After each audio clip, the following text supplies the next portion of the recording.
So when I was a young person, there was a movie called Love Story. And in that movie, the statement was made, love means never having to say you're sorry. What nonsense. What a recipe for ruined relationships and painful lives.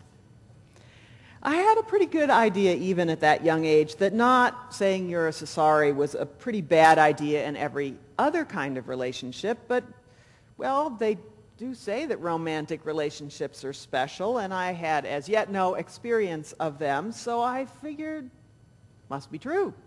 Came on the big screen after all. It was not the only dysfunctional wisdom I took into my first romantic relationship, and I'd be a lot less embarrassed at this moment. But I confess I was very confused about the difference between loving and controlling, for instance. And I assumed that if someone loved you, he would want to do all the same things you wanted to do and go to bed at the same time at night you went to bed. And I hadn't made these ideas up. They were a part of the culture I lived in and the things that people my age told each other about love. In the end, I rejected most of them, and my life is better for it.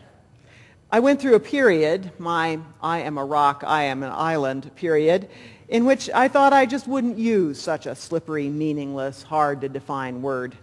If I told someone I loved him, God forbid, after all, he might think I was never going to apologize to him again. My boyfriend of the period had the same opinion. I care about you was about as far as he could get in the romantic language department. And it worked for a while.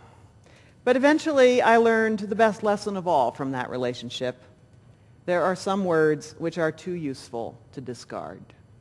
No matter how ambiguous or how slippery, you just have to use them. When I was a young child, I gathered from the culture and things people my age told each other on the street that God was always watching me, keeping tabs on what I did wrong. My parents tell me that this bothered me, and that really bothered them. They were not much interested in religious ideas, but they recognized a harmful religious idea when they saw it. They had not counted on their children learning about God on the street. Eventually, they found a Unitarian church and faithfully took us, a sort of vaccination against the harmful religious bugs found in children's culture. And it worked. When you've had a liberal religious education, you still pick up dysfunctional ideas about God, functional ones too, but you have some immunity to slow down the most harmful of infections. Unlike my parents, I've always been interested in religious ideas, and I continued to pick up ideas about God from my culture, from friends, from books, from bumper stickers. I rejected a lot of them. I went through a long period of not believing in God at all. It was about the same period as that I am a rock period, and not unrelated. But what an impossible word. If I used it, God forbid, someone might think I was talking about that childish peeping Tom. Eventually, though, I discovered that if I didn't use this slippery word, there were some really important things I'd never be able to say or even think. I'd be chronically, spiritually tongue-tied, unable to communicate well with other religious people or process my religious experiences. Better to find some definitions of God I could buy into, I thought, that would work in my life, and be sure to define my terms if I thought I was being misunderstood. It's true there are some people who define the word God in ways that seem downright dysfunctional to me. And why should those people get a monopoly on the word? I assert myself and my right and your right to define all kinds of words in ways that are useful to you, to live with those definitions, to name your own experiences by them, tweak them whenever necessary. Change your mind as often as it seems right to you. That's how we find truth. Now, what about God grows up? I bet you have not seen that on any bumper sticker, and no one taught you that in Sunday school. But there are three senses in which this is true. First, it's true because we only know God through our own lives and being, and the writings and thoughts of other people like us. As we grow up, our ideas about God change. Secondly, as the human race has matured, its collective ideas about God have changed. There's no human sacrifice going on for religious purposes anymore. And finally, there is a theology, a body of speculation about God that tells us that it's not just our human ideas about God that become more sophisticated as we grow up or as our race grows up, but God grows up too. So let's take those ideas one by one. The 3-year-old who thinks, like Rebecca, that God is in the moon shining down on us, matures into a 9-year-old who knows that the shadows on the moon are craters and who may, if allowed to, begin to wonder about the truth of the world's religious stories. His rational mind is mature enough now to always be looking for the reasons for things. He's able at 9 and beyond to be quite clear about the distinction between reality and fantasy. He won't always choose to be clear about this, from the 9-year-old who plays along with Santa to the industrialist who scoffs everything science tells us about the causes of global warming. We're all able to fool ourselves when we really need to. But beginning in late childhood, most people have the ability to separate fantasy and reality, and many are eager to apply this ability to their religious lives. It's quite a predictable change in the human growth cycle. Some youngsters become atheists at this stage. Others start to ask hard questions about their religious traditions, and if those questions are quashed, they start counting up the years before they can quit going to church. I know. You're there. If these youngsters, on the other hand, are helped to understand more and more abstract ideas about God, ideas which can coexist with a rational and scientific world, they often enthusiastically adopt those. Whatever beliefs teens have, their appropriate developmental task is to make them their own, to believe not because their parents believe, but because they have made a decision to believe what makes sense to them. Their struggle with this is their growing up, and as they grow, so does their vision of God. Suddenly they are saying to their teachers, well, Jesus didn't say anything about gay people, but he did say we should love our neighbors. What about that?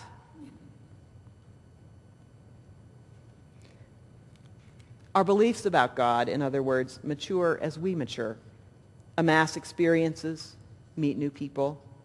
As we grow up, our understanding of God grows up.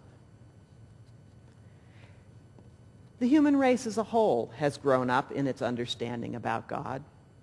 Although these transitions take place over a very long period of time and are not uniform, we can look back at least one transition to see how this works. Before the year 800, before the Common Era, the peoples of India, China, and the Middle East, and the Mediterranean region were scattered tribes of agrarian people who depended on the not very dependable forces of nature for their livelihood. They were helpless before fire, drought, heat, cold, raging animals, infections, infant and maternal deaths, and infections. When they asked themselves how all this could be, their intuition was that the basic problem of life was chaos, and that the gods needed all the help and encouragement humans could give them to make this world orderly and safe for human life. Thus, basic ancient religions tend to be a matter of rituals, sacrifices, and ceremonies aimed at encouraging the gods to provide a safe and reliable human world. But in about the year 800 before the Common Era, a fundamental shift began to occur in human thinking, simultaneously in 4 of the most populous areas of the globe: China, India, the Mediterranean, and the Middle East. It was the beginning of the Iron Age. Better weapons allowed populations to live closer together, and trading with each other created, it seems, a new set of questions about the basic tasks of life. Violence became more problematic during this time. Power was shifting from kings and priests to the marketplace. The distribution of wealth was becoming more and more unequal. The pace of change was picking up. Does any of this sound familiar? The peoples of that time asked the questions, new questions, and their fundamental worldview changed over a period of about 600 years, which, of course, is a drop in the bucket of time. It began to appear to people that the fundamental question of life was not how to encourage the gods to get organized so that the rain would fall on time, but rather how to tame the greedy, violent human heart.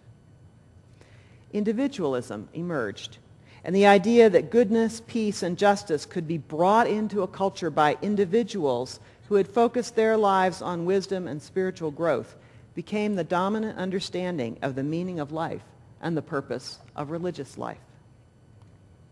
This change roiled on 3 continents for about 600 years. Scholars call it the Axial Age. The list of great religious thinkers who lived during those 600 years teaching some version of this message is long indeed. Zarathustra, Lao Tse, Confucius, Pythagoras, Siddhartha Gautama, the Buddha, Homer, Socrates, the Jewish prophets Jeremiah and Isaiah, the author of the book of Psalms, the writers of the Upanishads, which are the second oldest layer of Hindu scriptures. That is to say, the religious and philosophical traditions of Platonism, Taoism, Confucianism, Judaism, Jainism, Buddhism, and Hinduism were all laid, apparently independently, during this drop in the bucket of time. It is one of the most dramatic proofs we have that God grows up, a result of change in people's understanding of the fundamental human problem from how to tame the gods who run the world to how to tame human violence and greed. Most of the world's faiths made this change between 800 and 200 BCE. Christianity followed about 300 years later, Islam another 500 years after that. But they were reacting to similar social pressures, imbalance of wealth, power, and violence. There is some evidence that a similar transition happened in the Americas at about the same time. So God grows up as we grow up, and God grows up as we grow up. There's also a theology which takes God's growth very seriously. It's called process theology. And process theologians posit, to simplify, that since what we call God is the greatest and most expansive thing that we know, and since our experience is that growth in love and spirit and knowledge is one of the most important and meaningful parts of our lives, so therefore, this must also be an important part of God's life. This process theology is a major step away, I would say a growth step away, from traditional theologies which have said since the time of Greece that God is perfect from the very beginning. Almighty God, the everlasting power, omnipotent, omniscient, you know that whole litany. But process theology says no.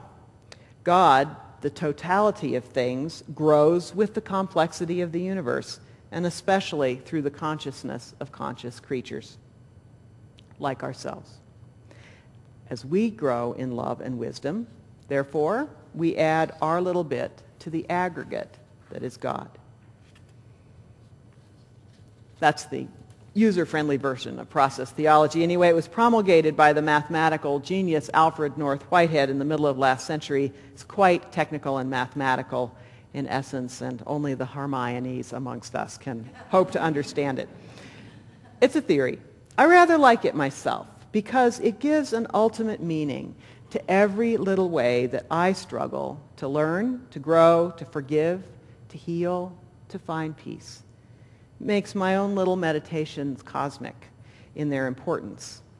And it gives a phrase like God is love a startlingly different meaning, as in God is my love, my learning to love, my work to extend my love. As your ideas about God have changed in your life, God has grown up. As humanity's ideas about God have changed over time, slowly, in fits and starts, and they do a bit of zigzagging, we know, God has grown up. And to whatever extent the store of love and compassion, wisdom and constant connection in our universe has increased, well then, maybe that's also God growing up. At least that's my theory. Whatever your theory is, I hope you have left a little space for it, for growing up. In that wonderful old comic strip, Kudzu, there's a comic which I've always loved. I'll describe it to you. In the first panel, the Reverend Will B. Dunn is sitting at his typewriter, ready to write his Tell It to the Preacher newspaper column, which figures heavily in this comic strip.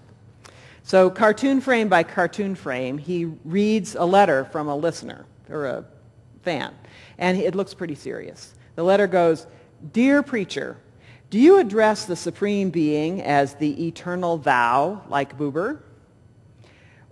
Next frame. "Or do you prefer Tillich's ground of being, or his ultimate concern? Or Whitehead, process theology guy, principle of concretion." That's why I didn't show you the whole theory. "Or Whitehead's principle of concretion. Or do you use Hegel's absolute spirit, or even Otto's Mysterium Tremendum, signed a seeker?" And the Reverend Dunn turns to his typewriter and begins his answer. "Dear seeker, I address the Supreme Being as God." And in the final frame, he breaks into a smile as he writes, "But you say it Yahweh, and I'll say it mine."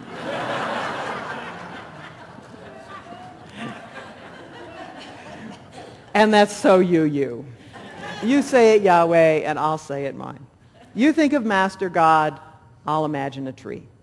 You go for personal answers to prayer, I'll take the beauty of the day and the word of meditation which spoke directly to me. You take your clearest eye look around and you choose atheism. I look deep within me and find the spirit of life. We come to church to celebrate the astounding variety of ways that the mystery finds words within us and honor all those who come with open hearts. The diversity of faith and expression is what makes us most uniquely who we are as a religious community. It's a workshop for peace in our ever smaller world. Blessings.